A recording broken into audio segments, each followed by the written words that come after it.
McGuire Report. I'm Paul McGuire.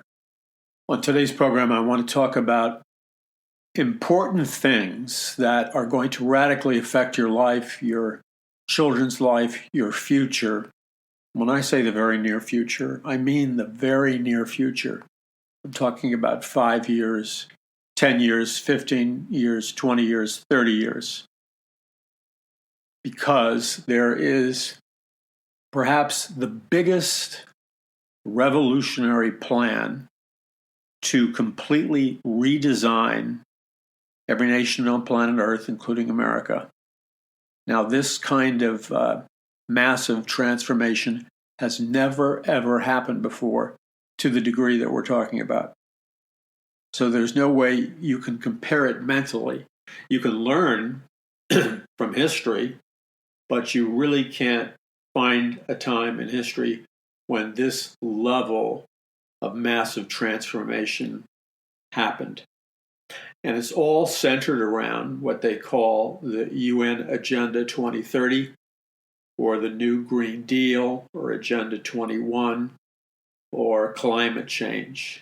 Now, there are many other, let's call them drivers to this transformation. But the target drivers are things like climate change, the first Agenda 21, Agenda 2030, which takes the worst of Agenda 21 and puts it on steroids.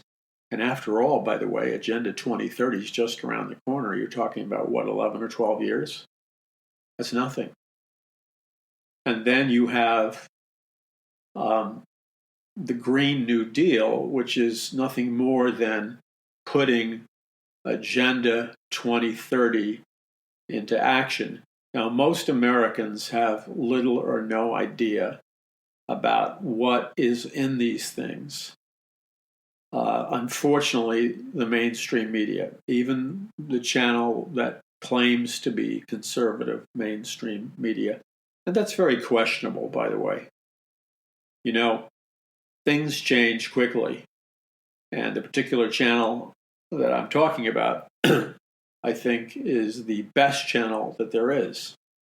And it does a lot of good things. Without them, there would be no voice of truth.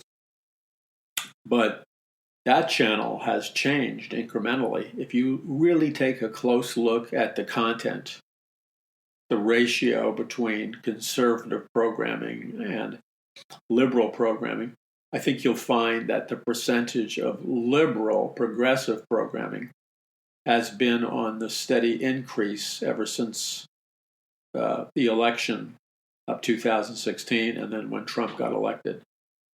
I watched that channel more than any other channel. And maybe you're the same way. And you know what? I'm not watching it because it's a conservative channel. That's not the reason I'm watching it. I'm watching it because I get such a visceral negative reaction. To be blunt, I get sick to my stomach when I watch these other channels. It's not what they're saying that bothers me so much. It's the blatant, in-your-face, intellectual, journalistic dishonesty that just is unending on these channels.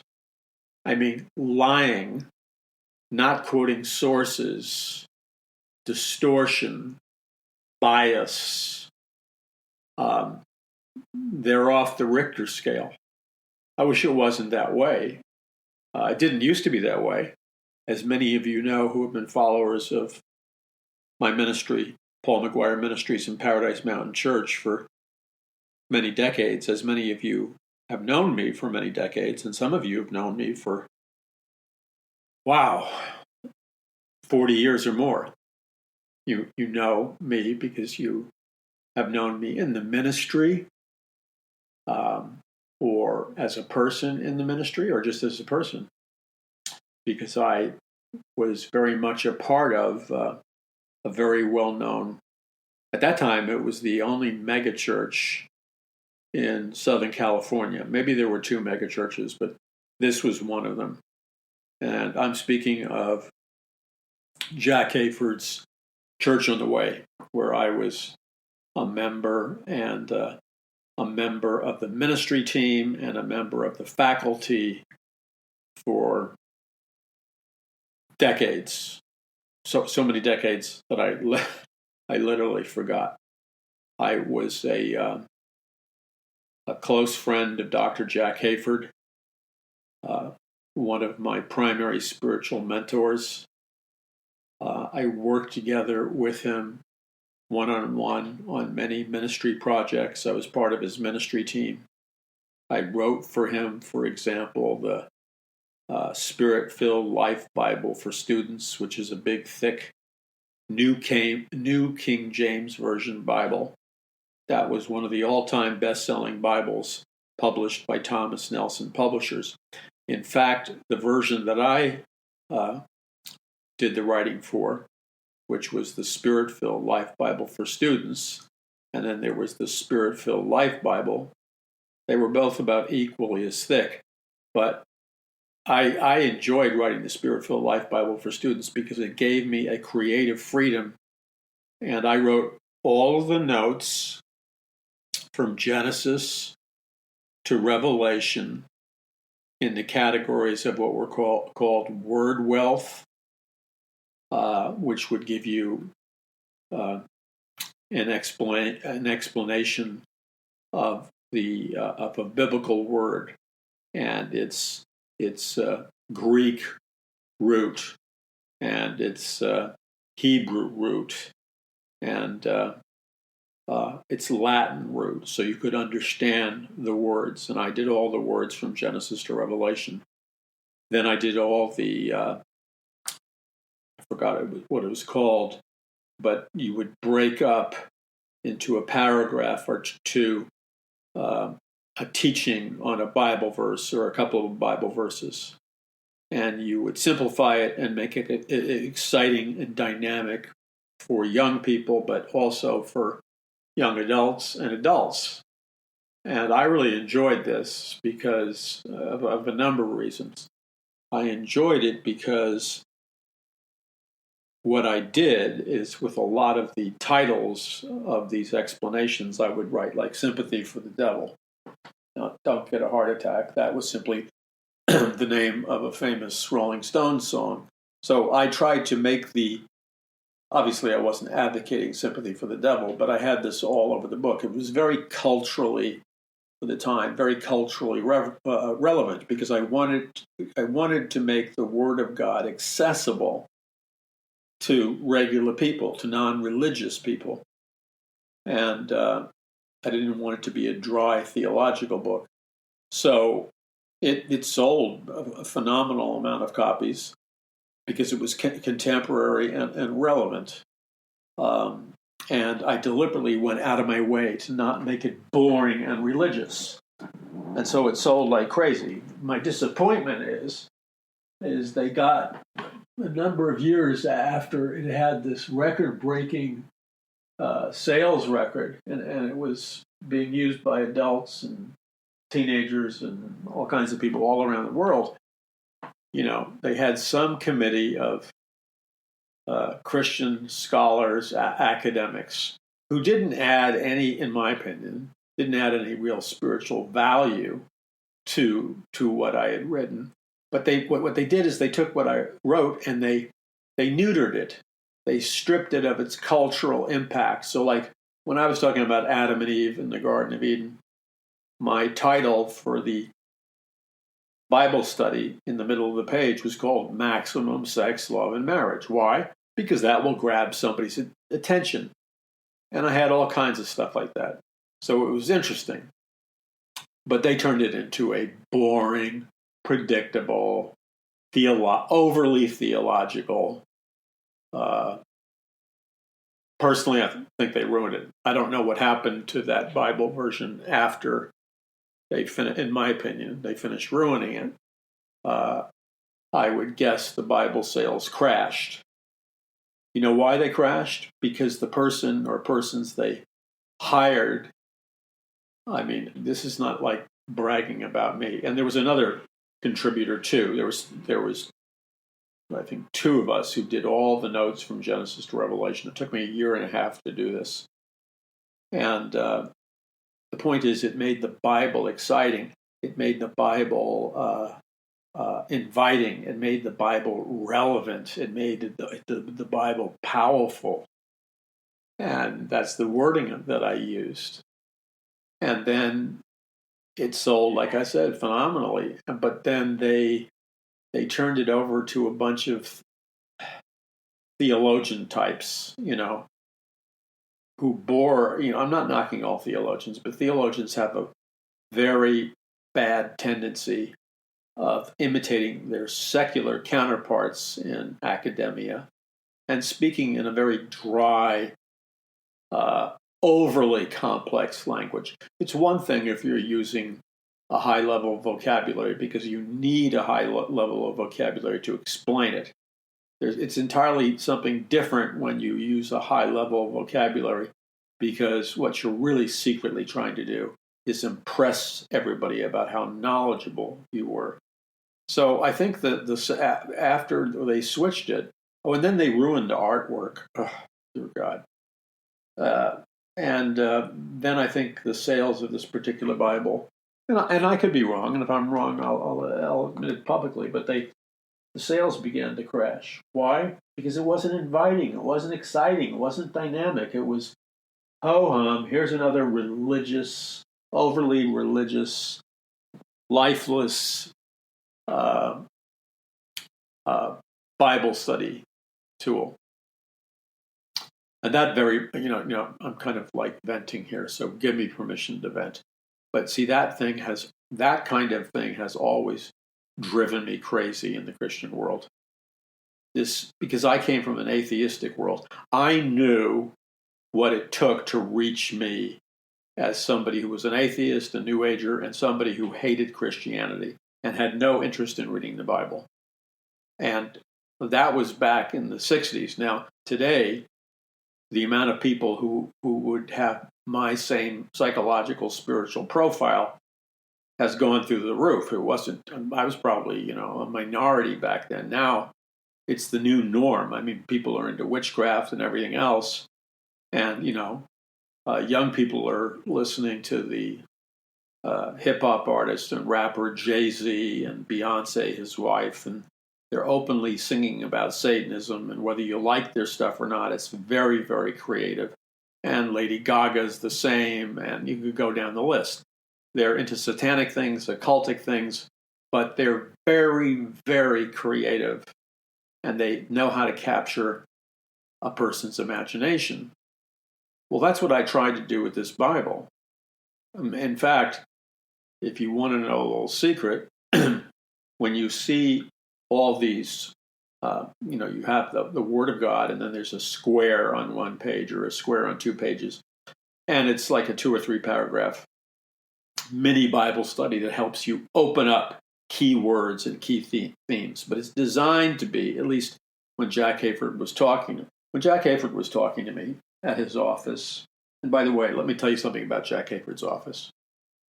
I've had the privilege of meeting with a lot of Christian leaders, the biggest Christian leaders in the world, especially in the United States.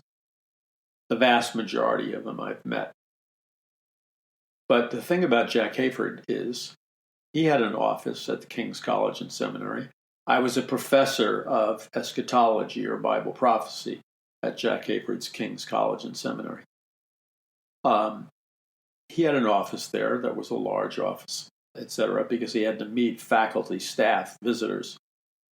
But when I would go to his house, he had his office in his house, which was a vacant upstairs bedroom. And I remember the first time he took me up there to discuss the plans for writing this Spirit-Filled Life Bible for students. And I remember going up a modest flight of stairs. But what was interesting about the modest flight of stairs to his office is it had all these large pictures as you walked up step by step that kind of told you the history of Jack Hayford. He wasn't prominently displaying this because he invited very, very few people to his private office. But you saw a picture of him and Billy Graham speaking in a stadium together, and you saw him and various very important Christian leaders and world leaders. But it wasn't just like bragging pictures. These were like news stories, and it just gave you a kind of a bio of him. So I get into his office, and I'm not shocked, but I'm like surprised because his office physically is not all that big, and it's very humble. Now, Jack Hayford, if he wanted to be, could be a very wealthy man because Jack Hayford is not only a great preacher, a prolific author, but he was a musical composer and wrote the lyrics for so many of the most popularly used worship songs sung in all kinds of Christian denominations in the world. Songs like Majesty, and I could rattle off 20 right now, and you know the names because you've sung them. Well, the royalties he got from these songs, these worship songs he composed.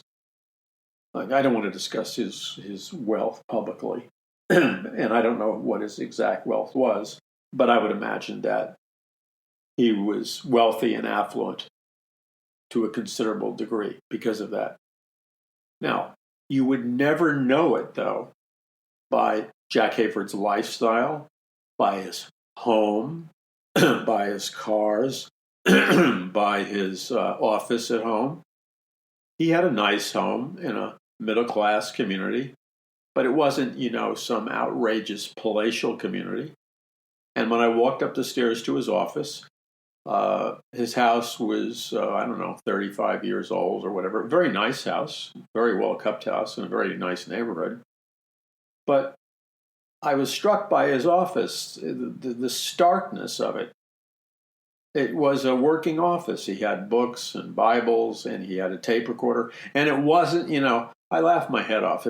Jack Hayford's tape recorder was an old-fashioned cassette recorder. And this was just this was, I don't know, back enough far when 99.9% of the people had either computers or thumb drives, or nobody was using cassettes. The cassettes were obsolete completely.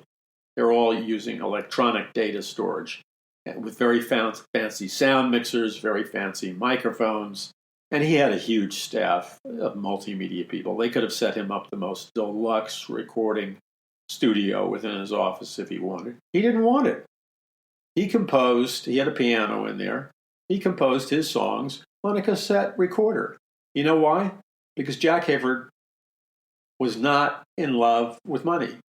Money was not his God. I can't tell you how many offices that I've been into, and you would think that you were of Christian leaders. And I'm not judging Christian leaders who have fancy offices, because Jack also had an office at the King's College. I wouldn't say it was fancy, but it was the office of the chief executive of a mega church and a major university and seminary. And that's where he met the public. But his office where he worked was humble. It was like the office of a pastor that might have 50 members in it. He wasn't putting on any airs. So we sat down and talked. He was always real. He never put on airs. And he basically explained to me, he was very kind, explained to me what I needed to do and why he chose me, because I was honored to be chosen to do this. And one of the reasons he chose me is because he knew that I knew the Word of God very well. He knew that I studied Francis Schaeffer, etc., and that I had sound doctrine, and I wasn't going to go off on a tangent. But he also knew that Paul McGuire was very creative, and it would not be boring, and it would reach out to youth.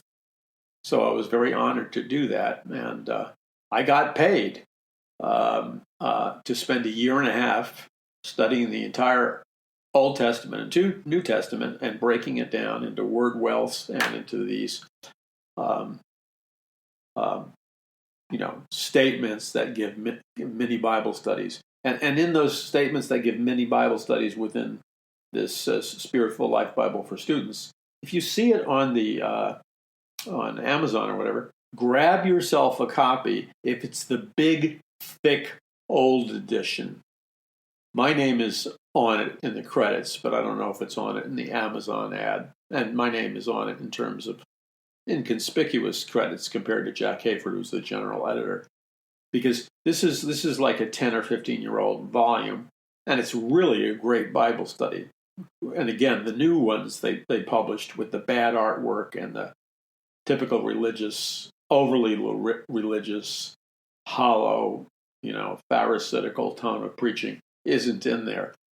And why am I saying this? Well, I'm saying this because so many people grew in discipleship. I can't tell you how many conferences I've spoken at and Christians I've met all across the nation who carried with them the Spirit-Filled Life Bible for Students that I had the privilege of being one of the editors on, which was written in that, culturally connected style. And they never went around and bought the other one because it was religious. And you will find this, well, maybe you won't, but I find it amusing. Many of the titles I used were secretly titles from rock and roll songs and movies. And I got a big kick out of it because it interested the people who were trying to learn about the Bible. But all the theologian types that were in the executive committee didn't get what I did. And it wasn't subversive. I was trying to be a fisherman and use bait that worked. But all these theological types were so out of touch with the culture that they claimed they wanted to reach. They didn't realize that my headlines were all from movies and sci-fi movies and rock and roll songs and pop songs. And, so I did it on purpose to reach people in a non-Christian culture. But they live in their own land of their own reality. And you can't reach people for Jesus Christ when you are living in a cocoon, when you're walled off from reality. So this is all a side note, but I thought I would share it. And my greatest privilege and my greatest thankfulness to the Lord is that He gave me that to do, and that book reached a lot of people for Jesus Christ and made a lot of disciples for Jesus Christ. And so it was, I wrote a bunch of books with Jack Hayford on Bible studies and stuff, probably like 4 or 5, plus the Bible. And I was getting paid to study and grow in the Word of God, so I'm very thankful for that. You're listening to the Paul McGuire Report. I'm Paul McGuire. We will be back in just a second. This is the Paul McGuire Report. I'm Paul McGuire. One of the most critical things that's happening in our world today is the new Green Deal or agenda, the UN Agenda 2030, which comes from Agenda 21. Now, the most important thing for you to realize, if you don't already realize it, and I guarantee you a lot of your friends don't realize it, Agenda 2030, which is this pretense, it's a Trojan horse that the United Nations, by the year 2030, which is 11, 12 years from now, that's very, very close. They're going to totally transform the world because they see the greatest threat as climate change. And so the great threat of climate change is going to give them the cover.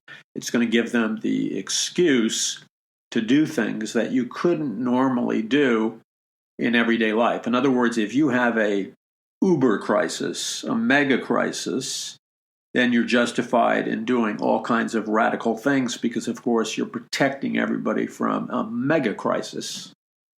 So the people who really control planet Earth from the beginning have always used an occult slogan that you're familiar with, and that is order out of chaos. And you can't ever forget the primary occult operating principle called order out of chaos, which is also manufactured crisis. In other words, chaos just doesn't happen. Sometimes it does, but usually chaos is manufactured. Usually chaos is man-made. So in our time, we've tweaked the words a little bit and we call it a manufactured crisis. That's why Obama, who was a community organizer, which means he was a communist organizer in Chicago, in the book by Saul Alinsky, Rules for Radicals, he's continually talking about the need to create manufactured crisis. Because you see, the crisis provides the excuse and it provides the rationale and it provides the brainwashing, propaganda, mind control cover to get people to do things that they normally wouldn't do if they were thinking in their rational minds. Now, in my book, excuse me for coughing so much, it's been baking hot in Southern California where our studio is. I mean, hot is an understatement, a really total understatement. Manufactured crisis, order out of chaos. Now, these are occultic principles. These aren't just sociological principles. They're not just communist, socialist, Marxist principles. When you go back far enough, order out of chaos is the language you will see on ancient Freemasonry literature, or you go back before ancient Freemasonry to other secret occult societies. They constantly use the expression order out of chaos. And you have to really know what this means. So let's try to give you, many of you already know what it means, but for those of you that are new, and for those of you that need to explain it to your friends, which you should be on a crusade to do, by the way, order out of chaos is the mechanism by which you create revolution. Because you see, when we look at history, when we look at science, when we look at geopolitics, you can't look at history, science, technology, geopolitics, economics, and things of that nature if you're looking at those things through the sunglasses of what you learned in secular public education, starting when you were indoctrinated in kindergarten and went all the way up, however far you went in your college degree, whether you got a 2-year community college degree, whether you stopped at high school, whether you got a 4-year college degree, or you went on and got a master's degree or a doctorate, the operating principle is the same. You were trained. You did not receive an education. You know, I realize that a lot of what I say sounds very radical to some people. I'm fully cognizant of that. A lot of what I say sounds very radical to certain people, and it's very threatening to them. And I can understand why. And I do have compassion about it. But see, I can't allow my compassion. I maintain my compassion for these people. That's my motive. Loving my neighbor as myself, being an extension of God's love to others is my primary mission. But you see, I don't see any conflict with confronting people, because I believe firmly, I never hear this said in Christian circles, true love confronts. If we love our neighbor as ourselves, true love confronts. Now, I don't hear a whole lot of that in the Christian culture, but I can ask any parent, any good parent or any Christian parent, and any good parent or any Christian parent is going to tell me that they totally know what I mean by true love confronts. Because a good parent loves their child, etc., but a good parent also knows when it's time to get in your kid's face. And you know what I mean by that. A good parent, a truly loving parent, knows how to get in their kid's face, because ultimately what your kid is starving for, and I don't care how old your kid is, what your kid is starving for, you can't believe all the propaganda of the liberal TV shows, etc. Your kid is starving for you to love them enough to actually say, No, your kid is starving for your love, so that you would demonstrate your love by erecting boundaries and categories where you teach your child, this is right, this is wrong. Don't go out of this boundary. You see, this is a complete contradiction to the liberal mindset that has infected our culture, which falsely teaches children have their love and self-esteem built by how permissive the parent is. Now, I used to believe that, by the way, because I was raised in an atheist liberal household in New York City. So the more liberal my parents were in many areas, although when I was young, as I've told you many times, my mother was from Missouri. So even though she was like a super liberal, and by the way, it took me years to figure out how she became a super liberal. And finally, it dawned upon me about 4 years ago. Yes, her friends were liberal in New York City, but she began getting higher education. She already had her 4-year college degree, but she began enrolling in higher education to get higher degrees. And it didn't mean anything to me at the time because I didn't know what this was. But she was attending a brand new college and university in Manhattan called the New School for Social Research. Now, back then, I didn't know what that was. I only found out years later, and then, boom, I had an epiphany. I understood why my mother went through a radical political, social transformation that just seemed odd. The New School for Social Research, or as it was commonly known, the New School, was an offshoot of the Marxist Frankfurt schools, which were about teaching socialism and deconstructing Judeo-Christian culture.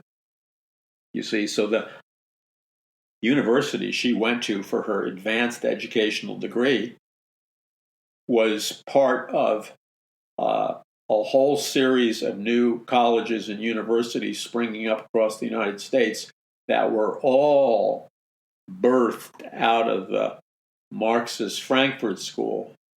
And they were secretly not just educating. What they were doing is they were secretly indoctrinating students and adult students in Frankfurt School Marxism, which targeted the deconstruction of a biblical Judeo-Christian worldview America, conservatism, a biblical worldview. The Frankfurt Marxist schools, taught by Marxist professors, they created this new wave of schools, which were actually Frankfurt Marxist schools, but they went by various different names. Now, many of these professors were deeply entrenched and tenured in Yale, Harvard, etc. But then they developed these fully accredited schools for higher education, like the New School of Social Research in Manhattan, which was right out of the Frankfurt School. The Frankfurt School Marxist professors would teach there. So my mother she thought she was being educated, but she was really being indoctrinated, because I read some of the books that she had to read. And even back then, which is what, 3rd, 4th grade, 5th grade, I understood that she was being indoctrinated in contemporary Marxist theory, because I was reading. I mean, like I said, I was a nerd, a geek. I read 30, 40 books a month. People think I'm exaggerating, but that's the truth. But I would read books by the Frankfurt School Marxist professors themselves, because they were celebrities. They were best-selling authors, people like Marcuse, Erich Fromm, Theodor Adorno, and on and on and on. She was reading those books. And what those books were doing is they were indoctrinating their students in secular humanism. They were indoctrinating their students in Frankfurt School Marxism. Now, Frankfurt School Marxism was a softer socialist Marxist revolution, where they used techniques like political correctness and things like that to create, let's say, a soft revolution. So I couldn't figure out how my mother went through this transition for decades because she was really a super liberal, and she got more liberal and more liberal and more liberal and more liberal as time went on. So did her friends, but she seemed to be on the fast track. I love my mother dearly, dearly. If she happens to be listening to the show, Mom, I love you. I will always love you, and politics will never get in the way. She's also a card-carrying member of the ACLU. And she's steadfast in her socialist beliefs. But that's because, now she would not admit this, because she was indoctrinated through the Frankfurt School Marxist curriculum and their more disguised colleges and universities, like the New School for Social Research in Manhattan.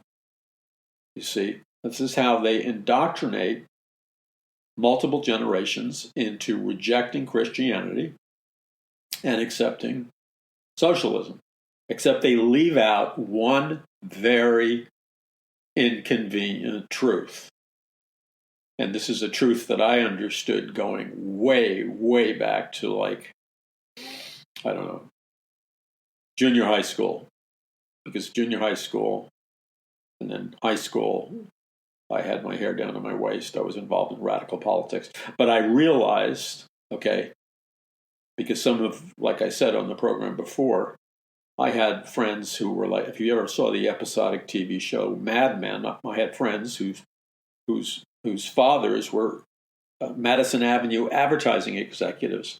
And that movie Mad Men, which I think took place in the 50s and 60s in the Manhattan advertising industry, very, very accurately reflected the advertising agency industry at that time. But you would think that those guys would be super capitalists. And I told you the story of my friend's father, who was like Mr. Madison Avenue. You know, I thought this guy was like the ultimate winner. He intimidated me. But going to the subway, he saw that I had hair down to my waist. He knew I was involved in anti-war demonstrations. I was demonstrating with Abbie Hoffman. So I guess he thought he had an open door, and he tried to get me to take the next step into becoming a socialist, Marxist revolutionary. And like I told you before, I just couldn't do it. I was really polite to the guy. I said, but I always said to the Marxists, they thought I was a Marxist because I had long hair and I wanted to see a revolution. But the revolution I wanted to see was based on higher consciousness.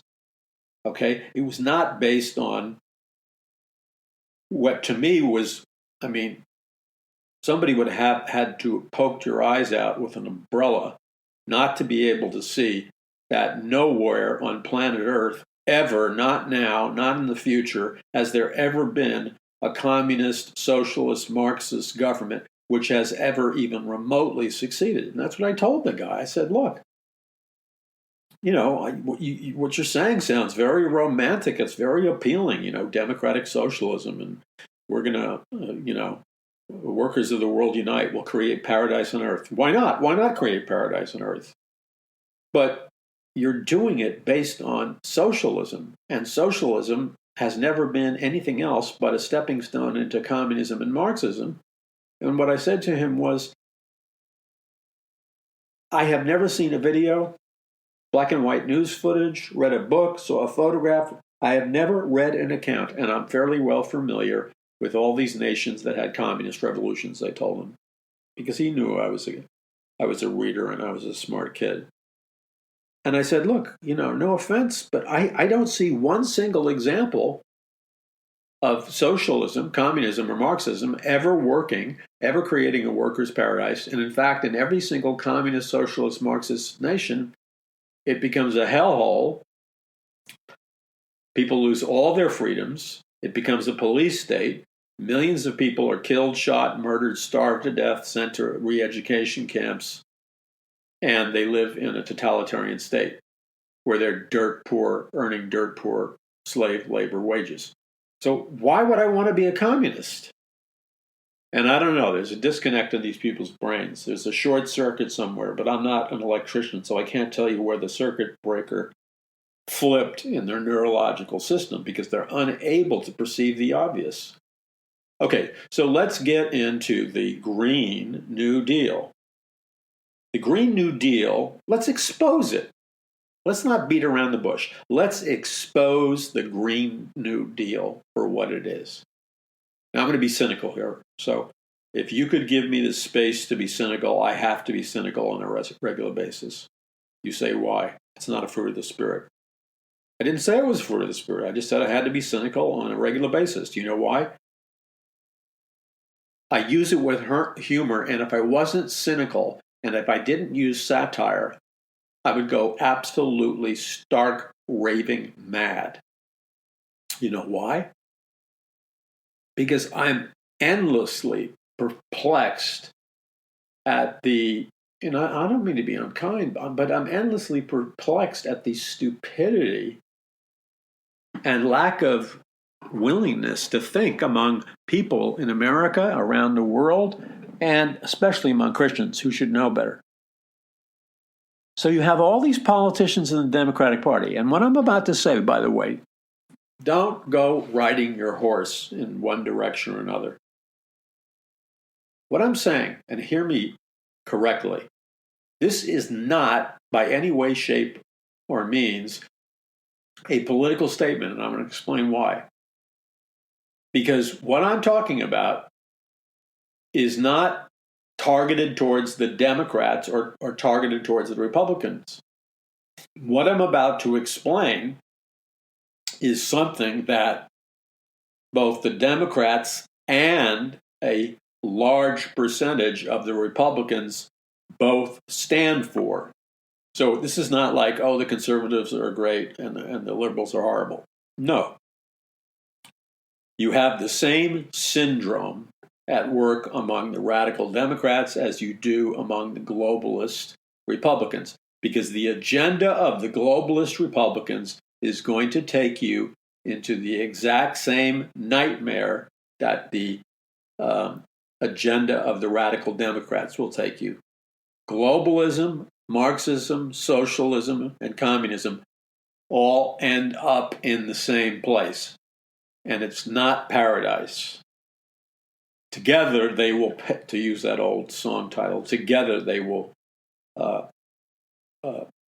pave up. They paved up paradise and put up a parking lot. Was it Joni Mitchell or someone who sang that song? Okay, so the Green New Deal. First of all, number one, the Green New Deal stems and flows from socialism and communism. Therefore, analyzing it through the failed track record of communism, Marxism, and socialism, we know it's going to be the Titanic. It can't work because communist economic theory and social theory doesn't work. It can't work. It's a failed system. So is socialism, so is Marxism, so is communism.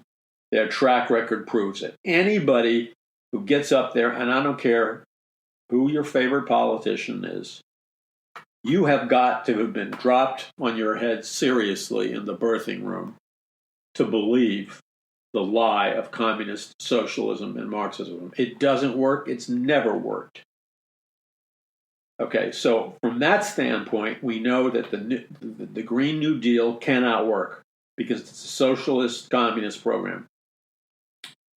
Number two is we know it cannot work because it's based on the same theories as the United Nations Agenda 2030 and what they used to call Agenda 21.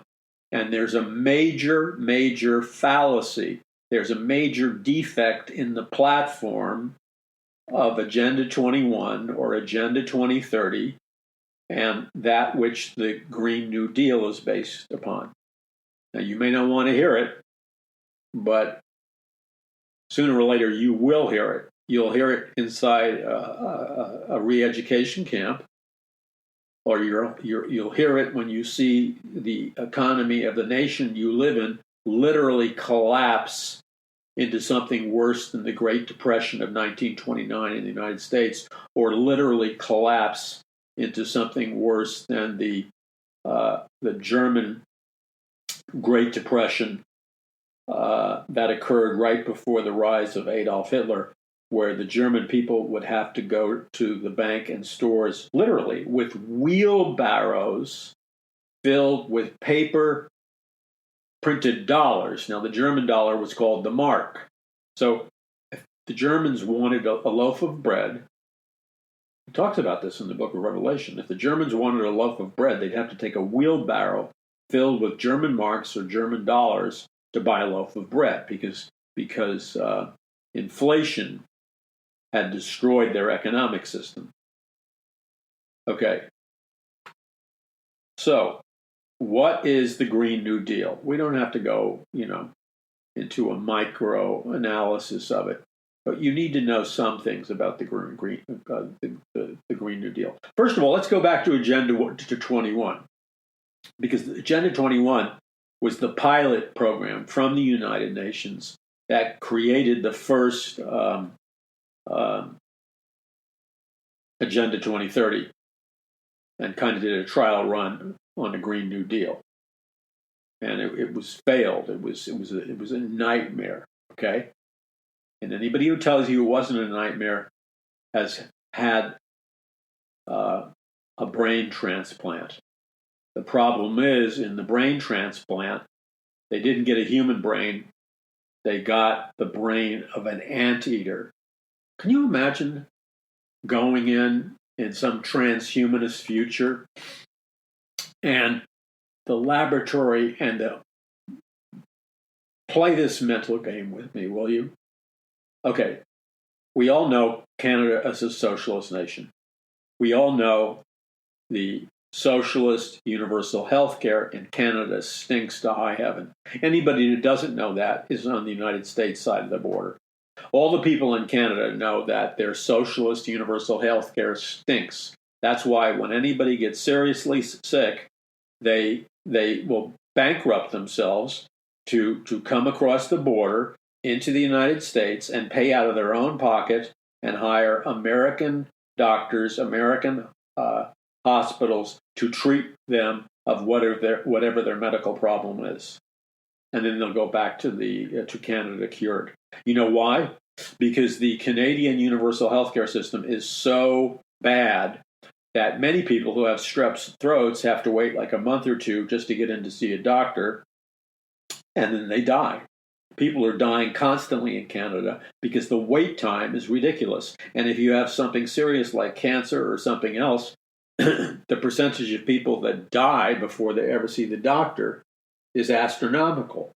So Canadians are regularly using their own money, so it isn't free healthcare, is it? They're using their own money to come across to the United States and take advantage of our non-governmental run universal healthcare. Because universal healthcare run by socialist communist nations never works. Just ask the Canadians. You can have all the delusions you want. Oh, and guess what? In Canada, you get to keep your delusions because you probably won't get treated for 2 or 3 years. You won't get the proper meds or psychiatric treatments. So the only way you're going to deal with your delusions is learn to fall in love with them. So let's get into this. So the new Green Deal comes out of Agenda 21. Okay?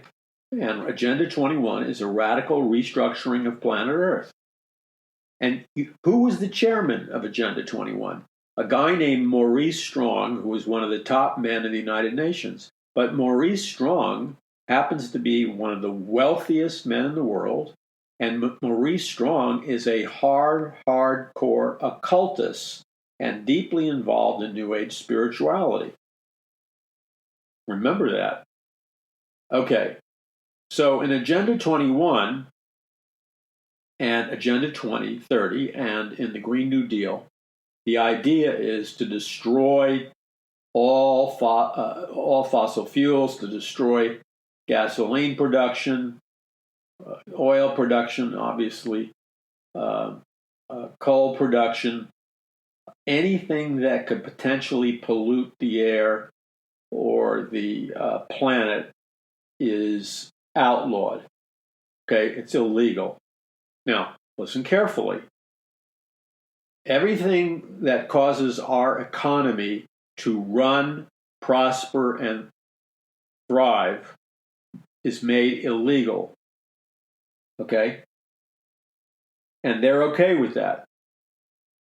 So when you stop oil production, gasoline production, and all the other fuel productions, you don't have to be a rocket scientist to figure out that you are going to wipe out, at a minimum, 40% of your food production.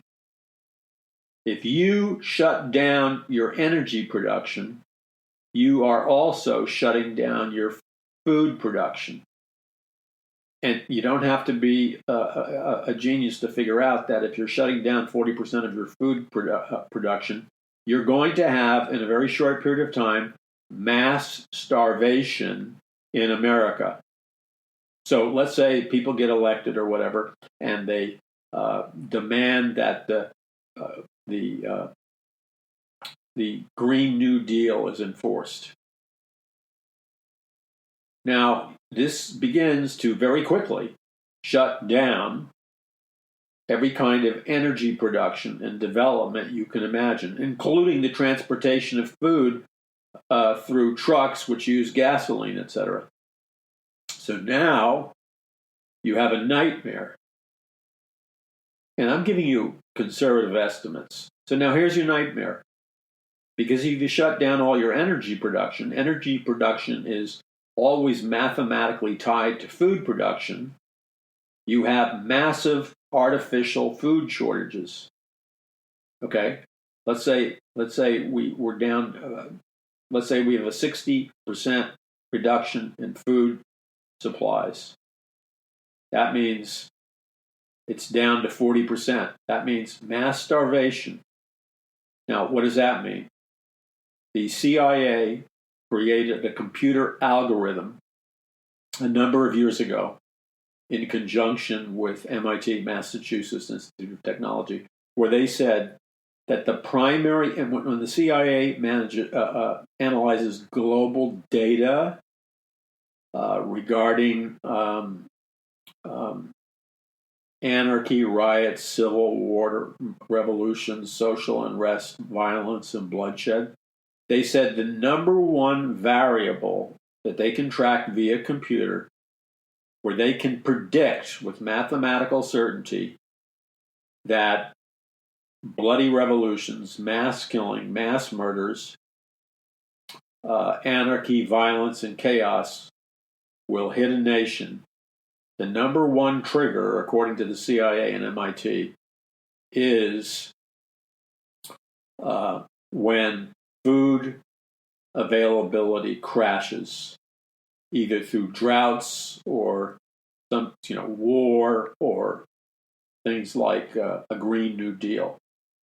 So when you cut food production, you are pressing the buttons for anarchy, bloodshed, mass starvation, civil war, revolution.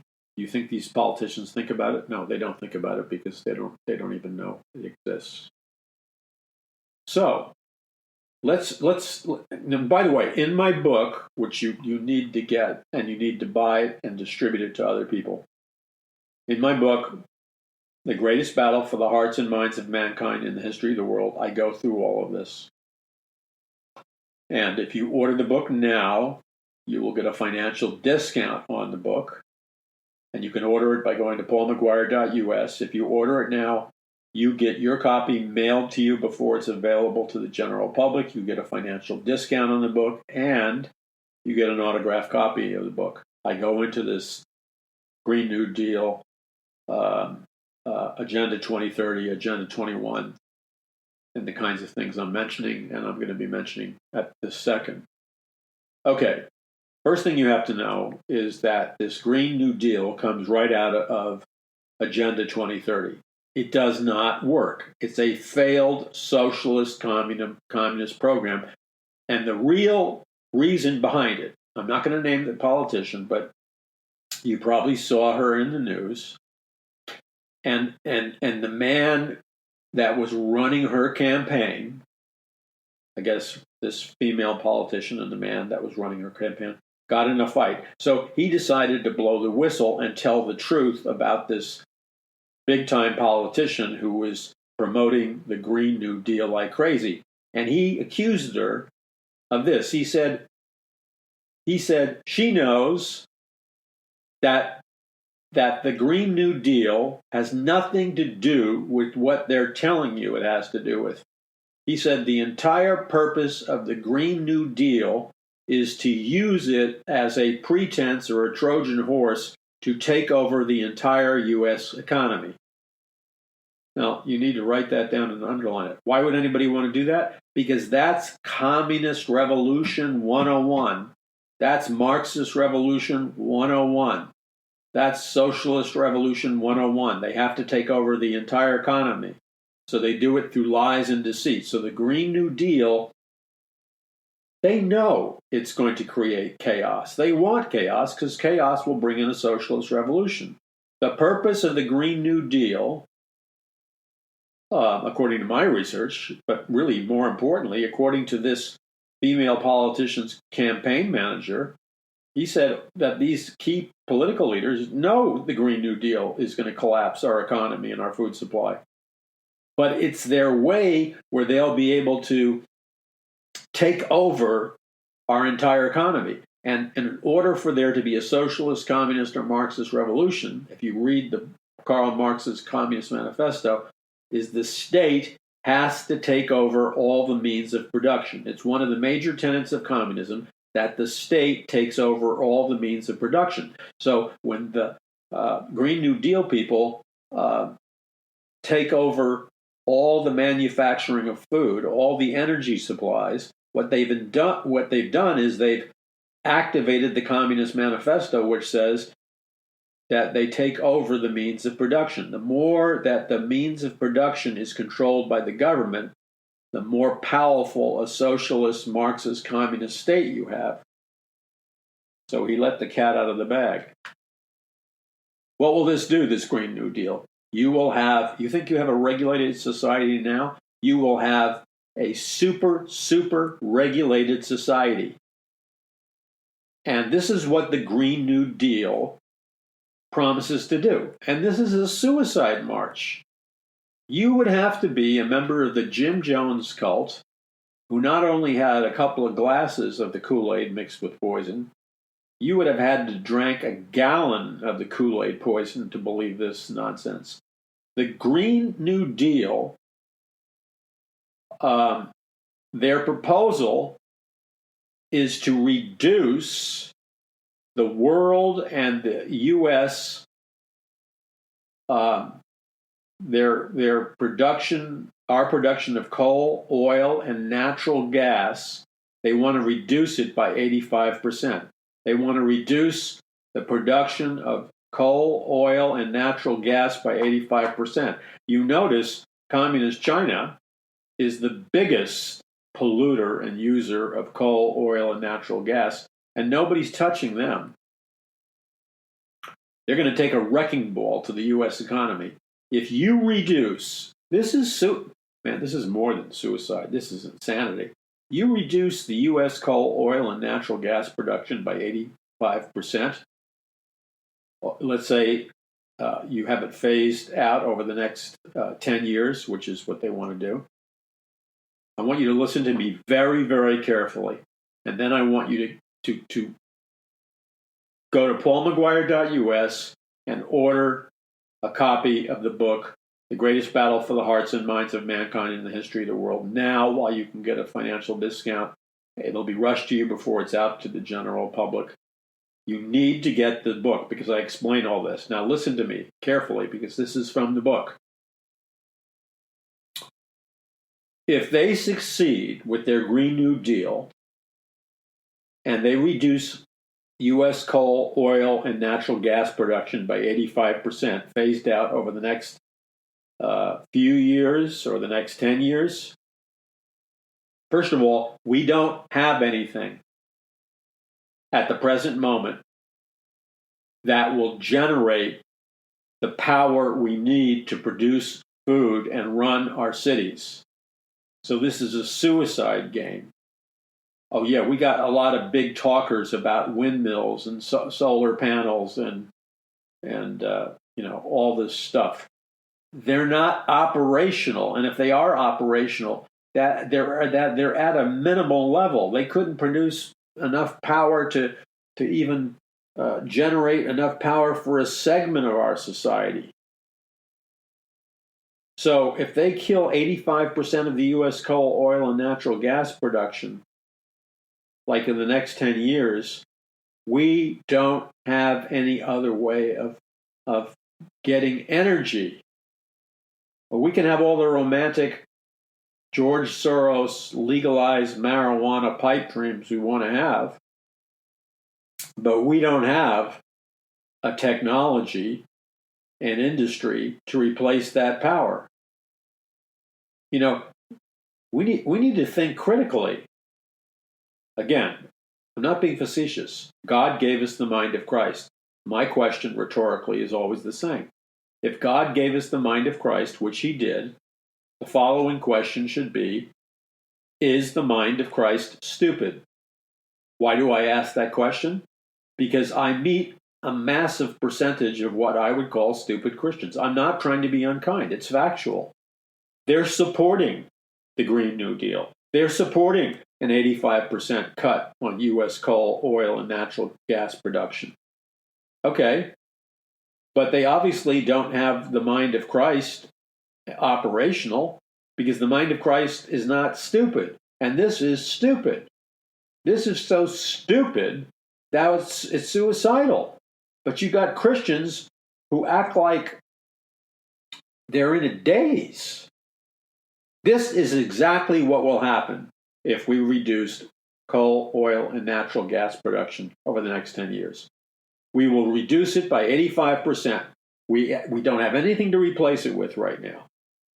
You can have your romantic pipe. Why do you think George Soros is so interested and has spent so much money legalizing marijuana in states across the United States, like California and Colorado and other states? Is it because George Soros is a nice guy and he wants to give you freedom to get high? That's why George Soros is doing that? Once again, the mind of Christ is not stupid. No, he wants you high. You say, well, why would George Soros want you high? If you can't figure out that answer to that question, then you probably already are high. George Soros wants as many people high in the United States of America and the European Union as he possibly can for this reason.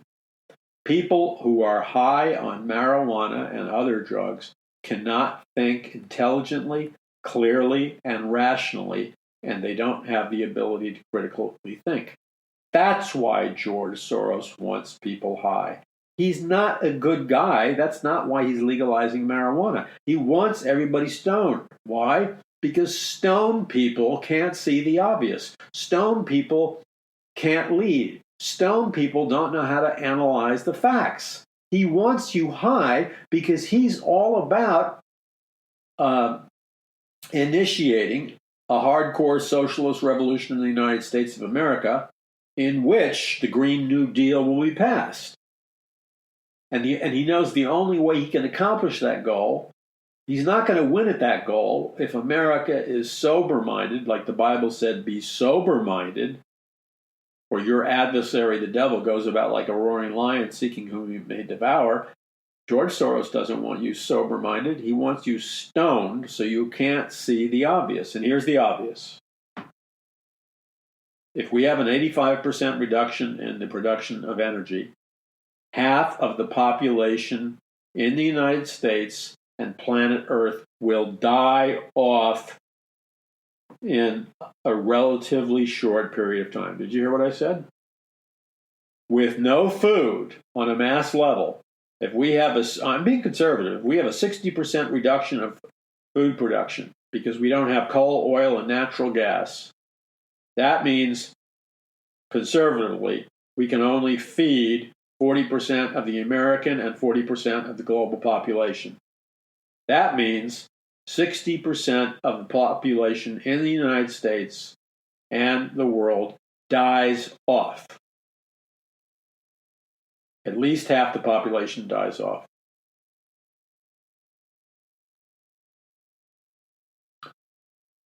Now, my question to Christians who are upset when your confrontational about this is, what are you about? You say you love your neighbors yourself. You babble on endlessly about how God is love, and it's okay with you. And you think, on what basis do you think it's okay to be stupid and do nothing and allow half the population to die off in the U.S. and planet Earth? On what basis, on what biblical basis are you making that decision? Well, don't kid yourself. You're not making it on a biblical basis. Remember that this is all in my book, by the way, in much more detail. For example, I also talk about the Georgia Guidestones. That was put together by the globalist elite. And they wrote on those Guidestones that they wanted to reduce the world's population from 7 billion to 500 million people as fast as possible. Well, this is their way they can do it. The Green New Deal. It's a Trojan horse. The Green New Deal is based right from Agenda 2030 and Agenda 21. It's not a New Deal. It's a suicide march. Now, I'm not going to name the names of the politicians. I am somebody who's trained himself to be in a very high state of awareness, which means I have deliberately devoted time to training my senses, and I've deliberately devoted time to optimizing my intelligence and senses. That means my physical, visual senses, hearing, smelling, tasting, etc., plus my analytical and critical reasoning ability. And you can do the same thing. There's nothing special about me. I teach you how to do this in my books. If you follow the principles that I teach in the books and on the shows for free, you can do the same thing. I have it in Conquering the Matrix, and I talk about it. Just go through the Paul McGuire Radio Report archives. It's free. I record 2 hours, approximately 2 hours a day of programming free for you to hear, free, to be edified, to be built up. I can look into the eyes of a disturbingly large percentage of politicians in America, and I'm not the only one. Many of you have the same ability. And I see what I call heroin eyes, meth eyes, cocaine eyes, or more dangerously, a mixture of a heroin amphetamine type of eyes. I can recognize them a million miles away. Not only because I've trained myself to, but because I grew up in Jackson Heights, Queens, during the hippie days. And I remember on the way to the subway, I would meet a lot of people who turned to heroin. Sadly to say, their lives were ruined, but they had those heroin eyes. And once you learn to recognize heroin eyes, I'm not talking about Betty Davis eyes. You know who Betty Davis is, right? This actress who had these sensual eyes. There was some rock song. I forgot who sang it. She's got Betty Davis eyes. Yeah, you know what I'm talking about. I'm not talking about Betty Davis eyes. I'm talking about heroin eyes. And I'm looking into the eyes of some of these very high energy politicians that are promoting the Green New Deal. And every ounce of my neurological being perceives the fact that based on the unusual energy level, there's people that have high energy and there's people that are flying on something.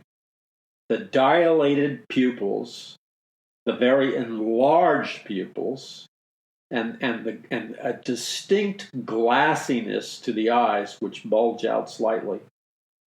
Those are heroin eyes. Maybe cut with some kind of upper. I can look at people and tell you a great deal about what cocktail of drugs, legal and illegal, they're on. I can see MK Ultra eyes. I keep my mouth shut, but I see it all the time. So, could that be the reason why this high energy politician is driving us off the cliff with this suicide Green New Deal?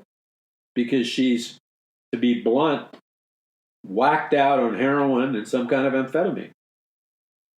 You think I'm kidding? You think I'm being facetious? No, I'm not kidding. I'm not being facetious. You think I've overstepped my bounds? I'll take the risk. But I'll bet you anything that that person can't pass a drug test. Look at the eyes. The eyes are the window to the soul. Okay? Enough said on that. Those of you that get it, and some of you will catch up. Okay, so this one particular politician, her campaign manager said that the only reason she was promoting the Green New Deal is because all the socialists in a particular political party want to take over the means of production. They want to use it as a pretense to take over our industry, our manufacturing, or our business. That is taking over the means of production is an exact quote from Karl Marx in the Communist Manifesto. Then there's all these scientists who come out publicly and said that climate change is a fake, and that these scientists believe that the real agenda behind climate change is to centralize political power and create a powerful global, and may I add, socialist, communist, Marxist, centralized government in the form of the United States. That's what's coming. And what do you think's coming with that? When you talk to your Christian friends, do they have any clue about what's coming? No. Do their pastors have any clue about what's coming? No. Do the Bible teachers have a clue about what's coming? No. Do you think that's acceptable to God? Do you think that level of lack of education, lack of awareness, lack of being an effective watchman, do you think that's acceptable with God? No. No, it's not. It's not. You could justify it all you want, but it's not. So, what comes after that? These people are very rich. This is the globalist elite. These are the international banking. I go into detail about who these people are and their genetics and their background in my brand new book, The Greatest Battle for the Hearts and Minds of Mankind in the History of the World. Look, this book is being offered at a significant financial discount to you right now. If you order it now, you get the financial discount. As soon as it's printed, you will get your copy rushed to you before the general public, and you get an autographed copy. It's the most important book I've written in my life. Okay? And I've written some very important books that you ought to read also, like Trumpocalypse that I wrote with Troy Anderson, The Babylon Code that I wrote with Troy Anderson, and other books. This book is important because time is running out. One of the things that's part of their Agenda 21, Agenda 2030, Green New Deal, Trojan horse, sneaky, dirty, deceptive, hardcore socialist, hardcore Marxist, hardcore communist game plan is the things that you'll never... Isn't it interesting that Fox News, fair and balanced, yeah, compared to the rest, they're fair and balanced, but they never tell you about this. So how fair and balanced are they? And the other networks are completely under the payroll of Big Brother, and they're the thought police, so they're never going to tell you about it. Okay. They have a plan that they call America's Eco-Cities. Now that sounds good, doesn't it? That America is going to have all these ecologically friendly cities. One author said that the real name of these American eco-cities should be called sustainable prisons in the future. What will these eco-cities be like? Let me give you a hint. And look, they have slammed their foot to the accelerator in the car they're driving, and they are burning rubber. They're moving towards their goal at lightning speed.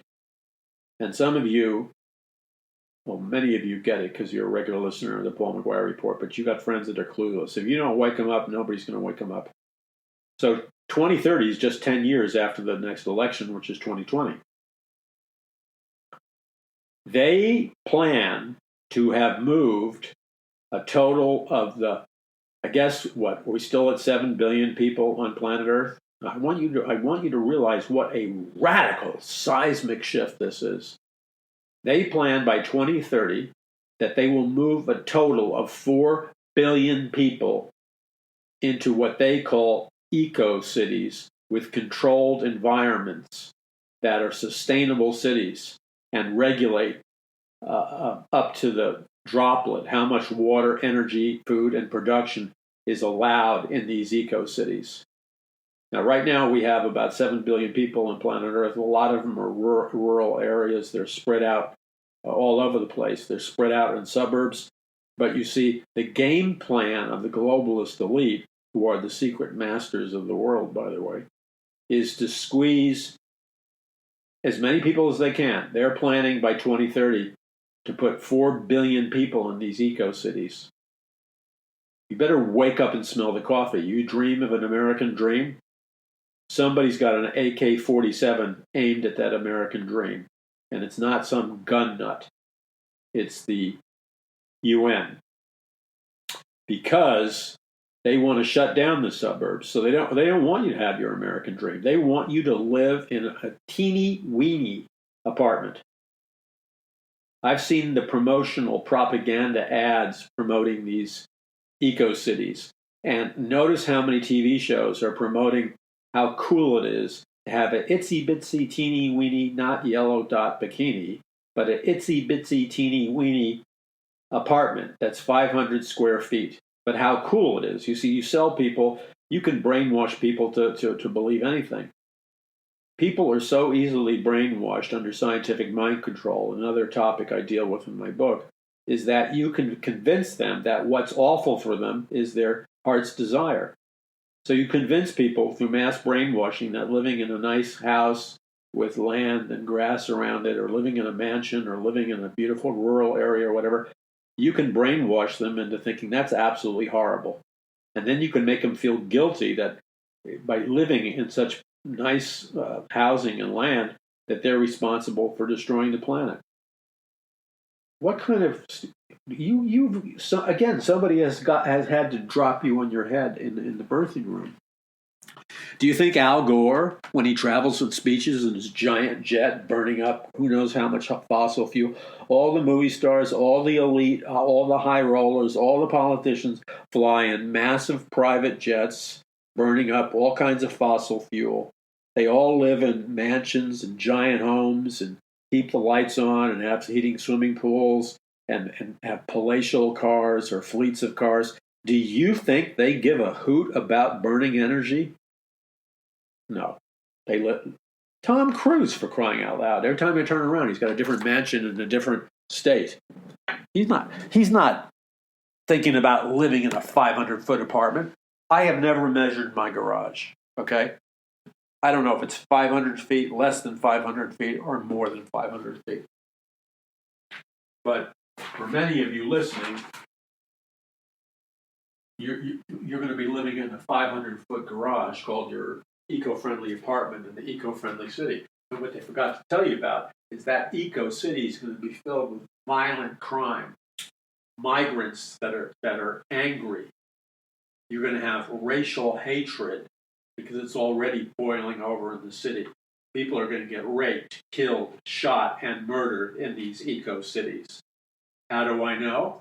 Because I grew up in New York City, in Jackson Heights, Queens. It wasn't an eco-city, but it was a city. And all cities are the same. Unless you're living in Manhattan, the island of billionaires, all cities are the same throughout time. And Jackson Heights was better than a lot of cities, but there were cities all around it which were hellholes. Murder increases, rape increases, sex offense increases, robbery, beating people up, slaughtering them, robbing. It all increases when you jam people in the cities. Eco-cities is not your salvation. Eco-cities is a prison. Okay? Don't be so stupid. I'm not talking about you, the listener of the Paul McGuire Report. I'm talking about your children and your friends. Tell them to wake up. And don't be fooled by these pretty propaganda pictures they send out. Okay, so the eco-cities Targets and restrictions will replace traditional living to keep land used for habitat from becoming a wasteland, protecting the surrounding wildlife. Okay, so that means in the eco-cities, there will be great emphasis on protecting wildlife. Means cockroaches, rabbits, spiders. I live in California. I don't know where you live. I can't kill anything that's devouring a lawn or eating the leaves on a tree or that's digging into my house. There's nothing in California that's not a protected species. Every insect, every snake, every rattler, every what do you call it? These wild, what are they? They look like dogs, and they're tougher and meaner, and they look like a different species, and they're wild, and they usually have rabies, and they're fearless, and they'll eat babies and whatever. I've just had a mental blank. They're all over the place. You're not allowed to kill them because they're protected. So they're already starting to build these eco-cities. They have one eco-city. It's sustainable. You know what? I could care less if an eco-city is sustainable or not. I want to know how many sex offenders are living around not registered. I want to know how many drug dealers and murderers and criminals and gang members and rapists and psychopaths and people who are ready to crack and gun people down are living all around me. You can give me the sustainability report after you take care of serious business. Okay, so this planned sustainable city is called Destiny. How romantic. And they're very proud the entire landscape will reduce on-site carbon emissions to zero. Now, you see, you talk to a lot of people, your kids to go to colleges and stuff, and they're being brainwashed. So in their brainwashed state, it sounds really, really good that that the entire landscape will reduce on-site carbon emissions to zero. That sounds good, doesn't it? It sounds good if half your brain doesn't work. If you're able to access at least one brain hemisphere, you have two, and you're able to use your critical thinking skills, the more important question to ask, rather than will my 500 feet eco-city apartment successfully reduce on-site carbon emissions to zero, is not only what kind of criminals and psychopaths are living around you, but what about the chemtrails? No mention of chemtrails. Chemtrails are over where I live, probably wherever you live. I see them every morning, every night. I know what's in those chemtrails. Those chemtrails have toxins. Those chemtrails that they deny exist. In my book, Conquering the Matrix, which you should get also, I have a speech that CIA Director Brennan made where he admitted for the first time publicly that they were doing ongoing weather modification and geoengineering. So that was the first time they admitted that they were using chemtrails to change the weather. But that hasn't caught up to everybody's cognitive ability yet. Now, in these chemtrails that they're spraying all over us, we're all breathing it. It's going into our fruits and vegetables. Like I said the other day, even if you grow organic, the water is flooded with chemtrails. The air is flooded with chemtrails. And chemtrails have all kinds of toxins and poisons and dangerous chemicals in them that are killing our immune systems and killing all kinds of things. Okay? That's a lot more important than this frivolous reduce on-site carbon emissions to zero. Because chemtrails, for example, you can see them, and don't allow your friends to lie and say, oh, those are normal jet emissions. They're only normal jet emissions if you never got off your posterior and looked at photographs which show you what normal jet emissions look like versus what chemtrail emissions look like. They're two different things. The chemtrails have, for example, aluminum in them. Aluminum is aluminum is a super killer of the immune system. Aluminum is a major factor in triggering dementia and Alzheimer's disease. They also have in the chemtrails tranquilizing drugs. Okay? Tranquilizing drugs. A spectrum of tranquilizing drugs, aluminum, stuff that creates Morgellons disease, and serious toxins. So you can get Alzheimer's, you can get dementia, you get numbed out and dumb because you got lithium, which is a tranquilizing drug in it. Okay? Why are they bombarding your breathing air and your water for your fruits and vegetables, et cetera, with toxic, mind-altering, mind-dumbing, Alzheimer's-producing, dementia-producing chemicals? That's what I want to know. But that's not even mentioned because they hide it. Why are they hiding it? Because people who lie, people who are into the business of deceiving people, lie about the truth. So one of the biggest games in the world that you all know, it's a word they used when I was a kid. It was called the old switcheroo. That's like a 1950s, 1960s term. So they have your eye on the false threat of on-site carbon emissions to zero, and they keep your eyes totally off the truth that they're dumping endless gallons of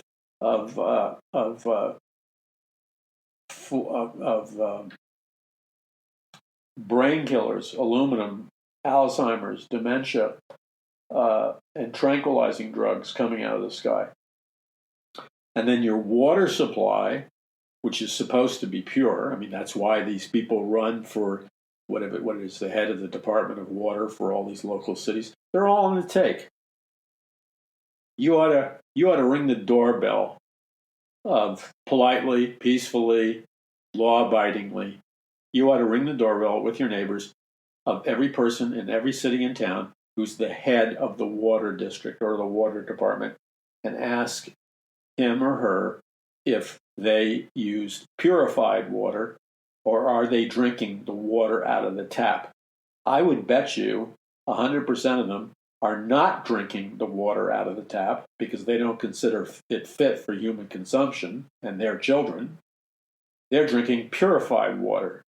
They're not drinking water out of the tap because they know that the water out of the tap has cancer-producing chemicals, has all kinds of toxins, has fluoride, which is a known brain killer. It's not a conspiracy theory.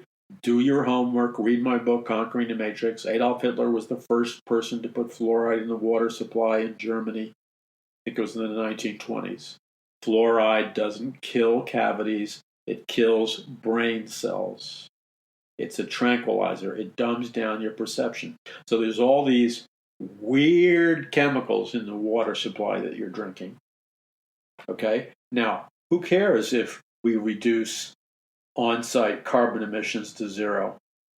Because I hate to break it to your politically correct friends, but regarding the climate change theory, there is no scientific proof whatsoever that man-made industrial pollution in the sense of carbon emissions is the cause of climate change. That is totally a false theory. Okay, so let's say it's true. Even though it's false, let's say it's true. America has its climate change and carbon emissions way, way down. China is belching out an unlimited pollution into the atmosphere. China is pumping more toxins and carbon emissions that's creating climate change than anybody, but nobody dealt with it. Why are they untouchable? You see the line? Oh, okay. So in your eco-friendly apartment, they're going to mandate LED lighting, solar panels. These eco cities will sustain a population of an estimated 250,000 with 10,000 residential units and 7 million square feet of commercial space. Well, you don't have to be a rocket scientist to figure out uh, that the eco city is going to be jam packed if it has a population, an estimated population of 250,000 with only 10,000 residential units. That's not like spacious living. You see what they're doing? Do you remember when they're still selling them? They made it mandatory in California and other states to buy that squiggly light bulb because it used less electricity. And then they lied to the American people and they covered it up. When that squiggly light bulb happens to explode, or if you drop that squiggly light bulb on the floor, or that squiggly light bulb shatters, just like regular light bulbs shatter all the time, that eco-friendly squiggly light bulb, yeah, it gives you reduced power consumption. But it contains mercury gas. Mercury gas is one of the most dangerous immune system killing, brain killing chemicals known to man. Mercury is one of the most deadliest poisons known to man. And so that squiggly light bulb is filled with mercury. And when it shatters and explodes, the vapor of pure toxic mercury goes into your little children's brain and bloodstream, or your brain and bloodstream, and only time will tell what horrible damage was done by one of the most toxic chemicals ever known to man, mercury. But that's been approved by the collective. The use of gray water. They're so creative with their language.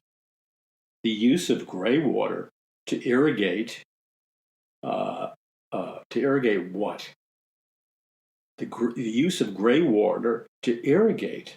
So irrigate. I got to supply water for growing of food and vegetables and grass and stuff. What's gray water? Well, look, you don't have to be a rocket scientist to figure out gray water is some form of polluted water.